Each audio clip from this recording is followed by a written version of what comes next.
दिल्ली में बीजेपी सरकार सब कुछ बदल देगी।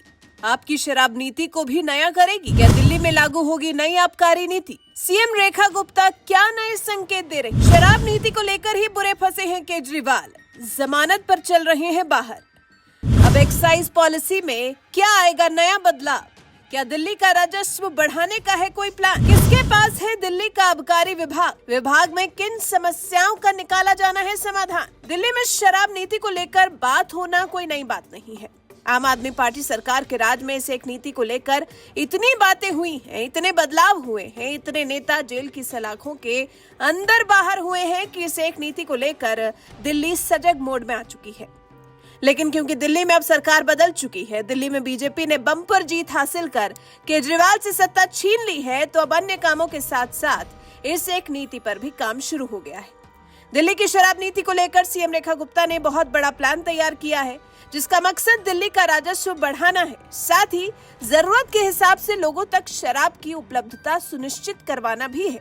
तभी तो दिल्ली में केजरीवाल सरकार के समय लाई गई नई एक्साइज पॉलिसी को लेकर कई बड़े बदलाव के संकेत मिल रहे हैं। 2024-25 के समापन और गर्मियां शुरू होने के साथ ही सीएम रेखा गुप्ता ने आबकारी विभाग के राष्ट्रीय राजधानी में खुदरा शराब व्यवसाय में शामिल 4 निगमों के साथ एक महत्वपूर्ण बैठक की है।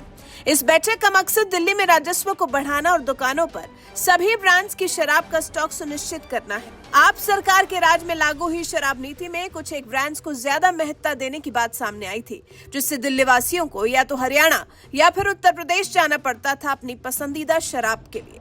लेकिन अब दिल्ली में बीजेपी सरकार आने के बाद दिल्ली वासियों को अपनी पसंद की शराब पीने के लिए इधर उधर भटकना नहीं पड़ेगा, बल्कि दिल्ली में ही हर ब्रांड उपलब्ध होगा। माना जा रहा है कि बैठक में निगमों को थोक विक्रेताओं से ऑर्डर देकर स्टॉक बुक करने के लिए कहा गया है, ताकि 31 मार्च को समाप्त होने वाले वर्तमान वित्तीय वर्ष में ज्यादातर आबकारी संग्रह सुनिश्चित किया जा सके और शहर में बेचे जाने वाले सभी ब्रांड्स का उचित स्टॉक उपलब्ध हो सके। तो चलिए जानते हैं अभी की स्थिति क्या है। अरविंद केजरीवाल की सरकार के दौरान दिल्ली में सरकारी कंपनियों के जरिए शराब बिक्री का मॉडल अपनाया गया था। दिल्ली में 700 से ज्यादा शराब की दुकानें हैं, जो 4 सरकारी संस्थाएं ही चलाती हैं। कंपनियों की शिकायत है कि उनके प्रोडक्ट्स को दुकानें रख नहीं रही या कम जगह की वजह से स्टॉक नहीं है। ब्रांड पुशिंग की शिकायतें भी कई बार सामने आई। अब इन्हीं सब समस्याओं से निपटने के लिए रेखा सरकार को नया प्लान तैयार करना पड़ा है। तो क्या है रेखा सरकार का नया प्लान? ज्यादा रेवेन्यू के लिए फोकस, सभी ब्रांड्स के स्टॉक पर्याप्त मात्रा में हो, गर्मियों की ठंडी शराब का पूरा इंतजाम हो, ब्रांड पुशिंग पर सख्ती हो, ई आबकारी ऐप को सक्रिय किया जाए। इसके बाद जानते हैं समस्याओं पर किस तरह से ध्यान दे रही है रेखा सरकार। दुकानों पर स्टॉक की कमी है, तो रेखा सरकार ने स्टॉक उपलब्ध कराने के निर्देश दिए हैं। ठंडी बियर न मिलना, हर दुकान पर फ्रिज चिलर अनिवार्य कर दिया गया है।